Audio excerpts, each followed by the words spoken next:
Para quienes nos escuchan hoy, quiero que hagamos un ejercicio de imaginación. Podemos visualizar lo que sería bajarse de un tren en un país que, bueno, acaba de nacer por puro milagro político. Ajá.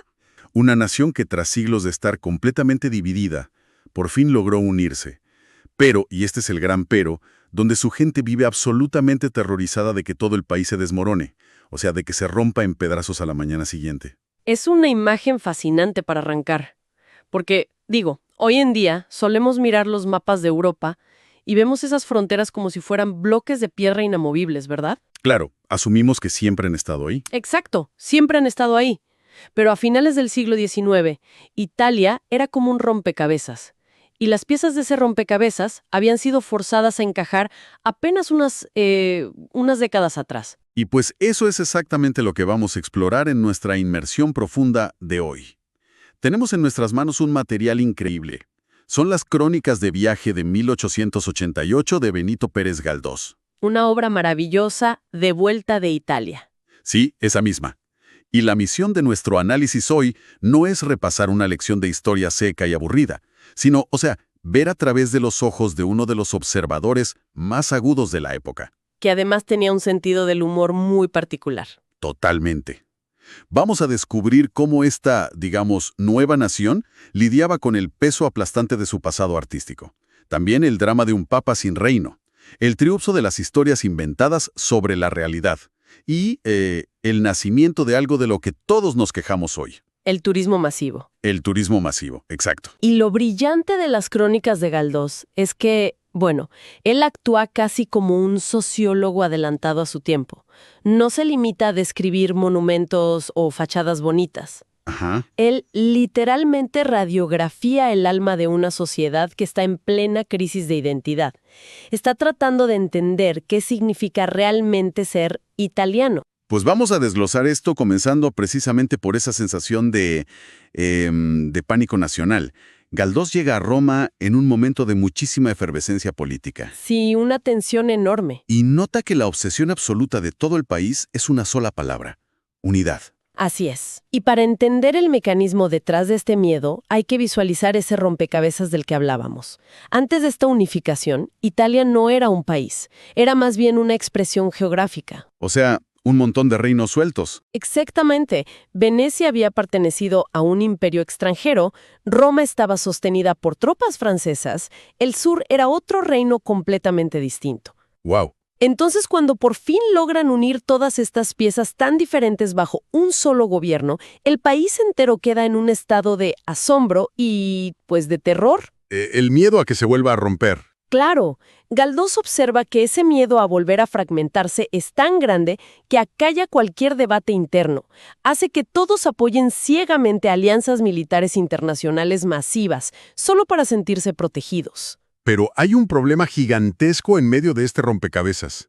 Un conflicto que absolutamente ninguna otra nación en el mundo tenía en ese momento. El Papa. Tienen al Papa, y al perder sus territorios históricos durante esta unificación, el sumo pontífice se ha quedado, en sus propias palabras, encerrado en el Vaticano. Peleado a muerte con el nuevo Estado italiano. Exacto.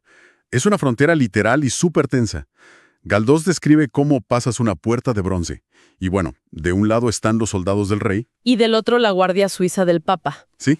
Y aquí es donde la observación de Galdós se vuelve analíticamente brillante.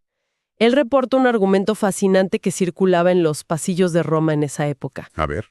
Que al perder el poder político, el territorial y el militar, el poder espiritual y moral del Papa sobre los católicos del mundo, de hecho, se multiplicó. Espera, me vas a tener que explicar eso, porque suena completamente contraintuitivo. ¿Verdad? Sí, normalmente en la historia, si un rey o un líder pierde su castillo, pierde sus tierras y su ejército, pues se vuelve irrelevante, queda en el olvido. ¿Cómo es que perderlo todo lo hace más fuerte? Es una excelente pregunta. La clave está en la naturaleza del poder. Cuando el Papa era un soberano territorial, tenía que lidiar con toda la burocracia mundana. Claro, administrar un país. Exacto, cobrar impuestos, pavimentar calles, dictar sentencias de prisión, mantener un ejército. Toda esa profanidad y administración civil manchaba de alguna manera su aura divina. Ah, ya veo por dónde vas. Al perder la tierra, y quedar reducido puramente al dominio ideológico y espiritual, su figura como que se purificó, se convirtió casi en un mártir a los ojos de sus seguidores en todo el mundo. Claro, porque ya no es el tipo que te cobra los impuestos. 100%. Perder el poder terrenal eliminó las distracciones, y eso fortaleció enormemente su influencia ideológica global. Ah, claro.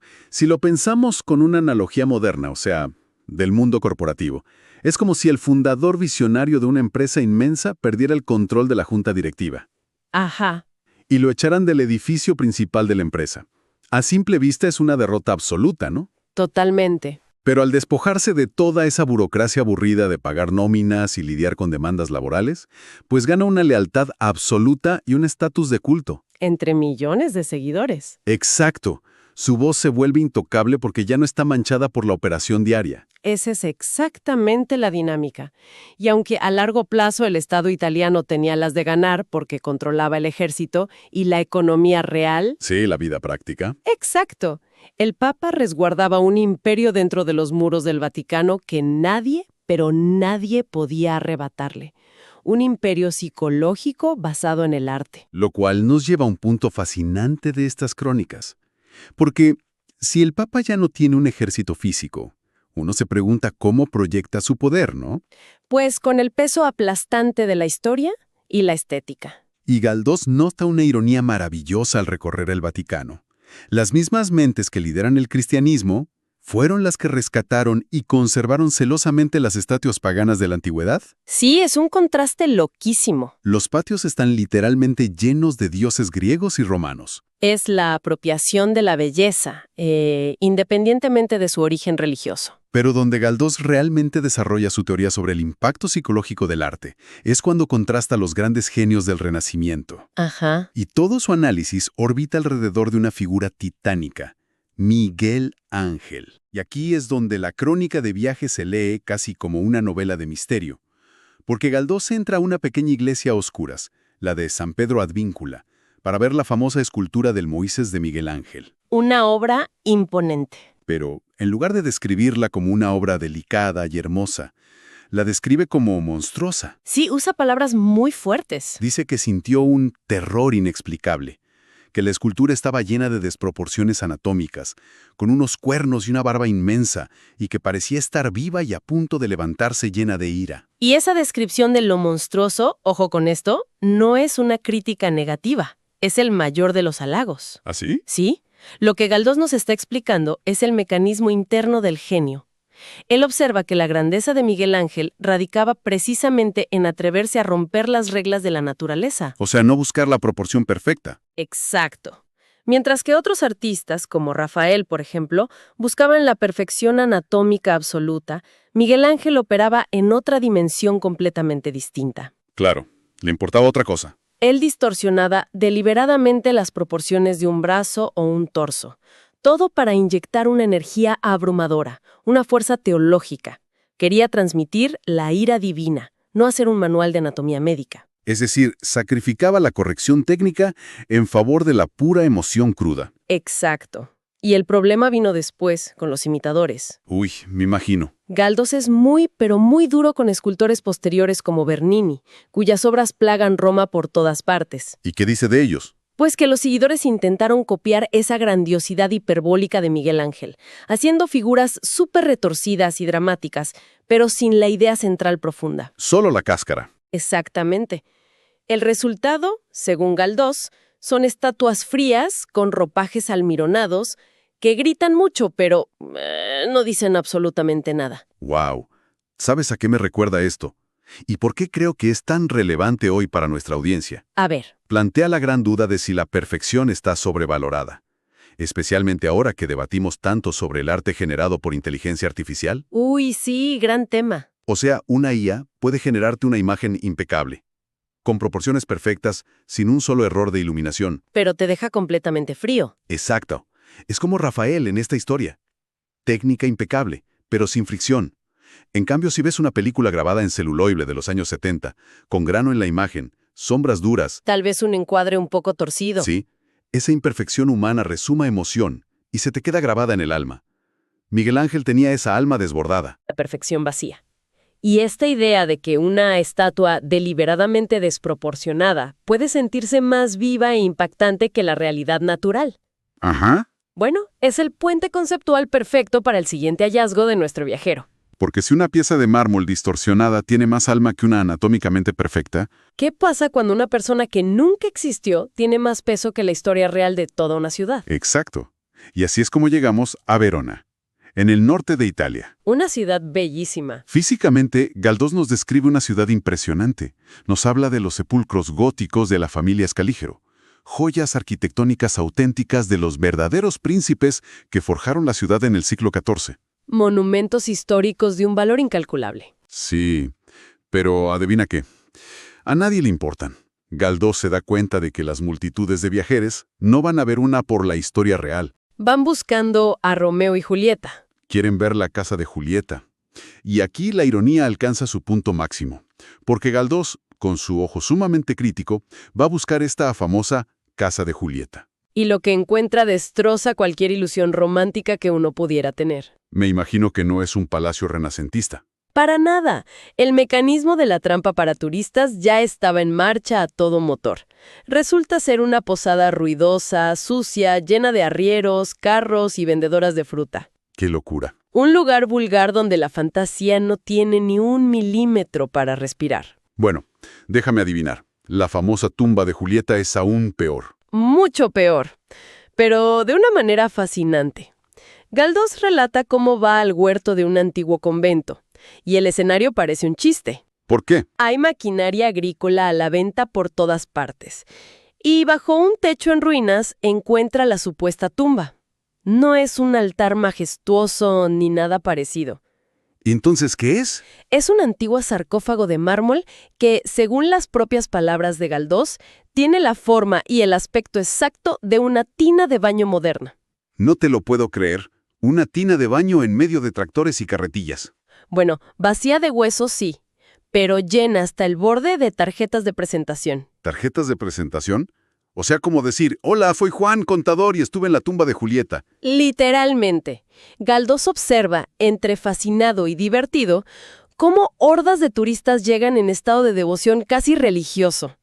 La esposa del guardia del lugar es una señora que lo mismo está lavando ropa que recitando pasajes de Shakespeare a los visitantes. Todo un espectáculo. Y los turistas doblan la esquina de sus tarjetas y las tiran dentro de la tina. ¡Guau!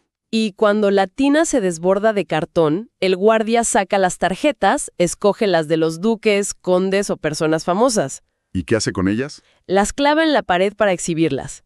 El propio Galdós admite que terminó dejando su tarjeta también. Es que es el equivalente absoluto en el siglo XIX a hacer una fila de 3 horas para tomarse una foto en el set de una serie de televisión, Exactamente. tratando un trozo de utilería de madera como si fuera un sitio histórico sagrado. Pero me surge una duda. Dime. ¿Es esto realmente diferente a las antiguas peregrinaciones religiosas? O sea, donde la gente viajaba meses para ver una supuesta astilla de madera sagrada. Es que el mecanismo psicológico es idéntico.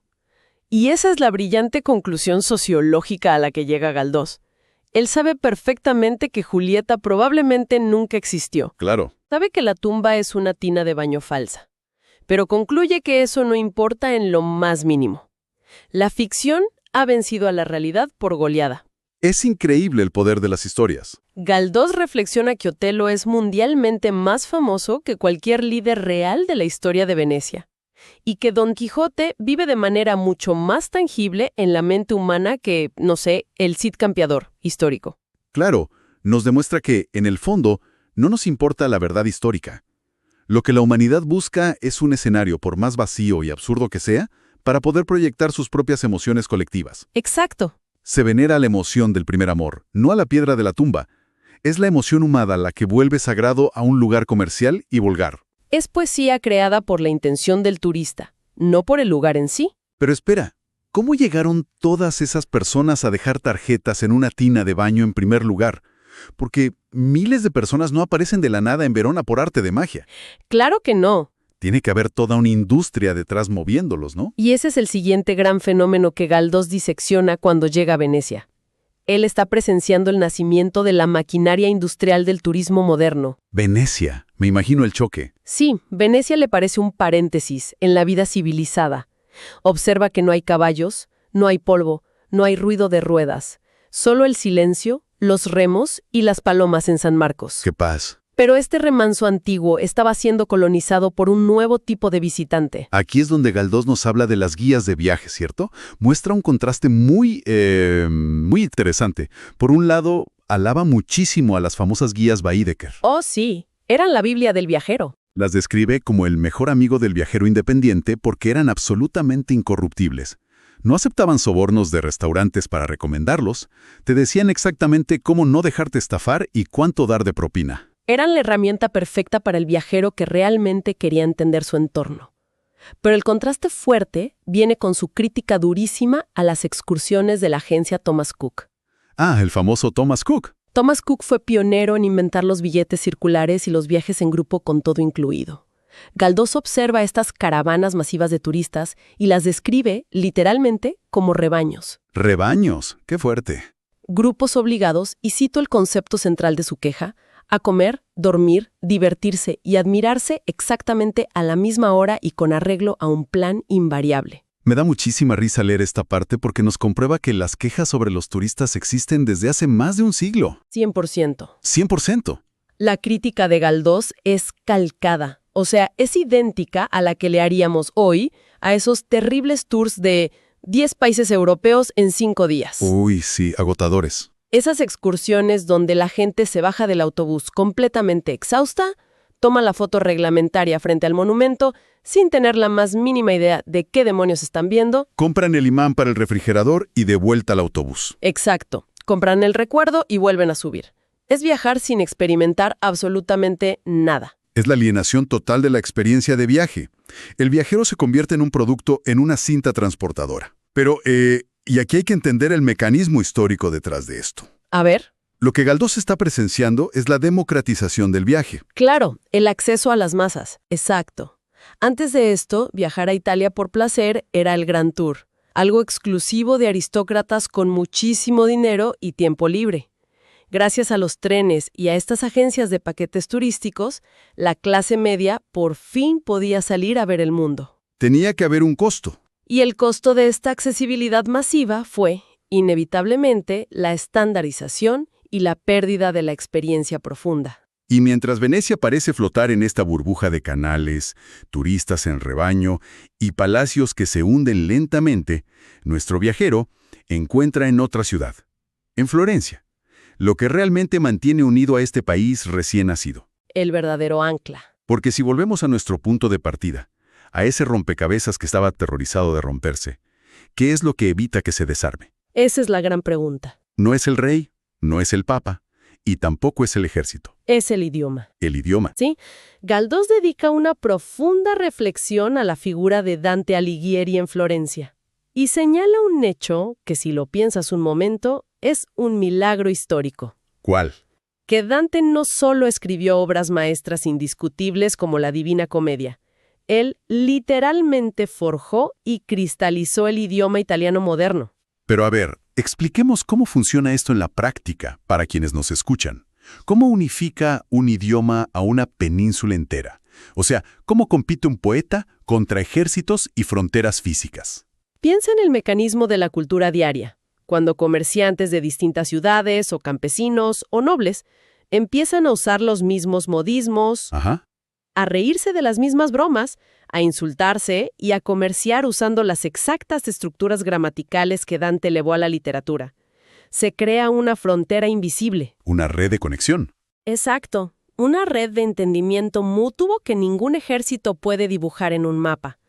El detalle asombroso que destaca Galdós es que, a diferencia del español o el francés, Que cambiaron muchísimo. que tuvieron que evolucionar durante siglos para ser comprensibles hoy, el italiano moderno apenas se diferencia del que usó Dante en el siglo XIII. Es alucinante. O sea, Dante perfeccionó el idioma tan temprano y con tanta maestría que unió culturalmente a millones de personas, casi 600 años antes de que los políticos lograran unirlos en un solo estado.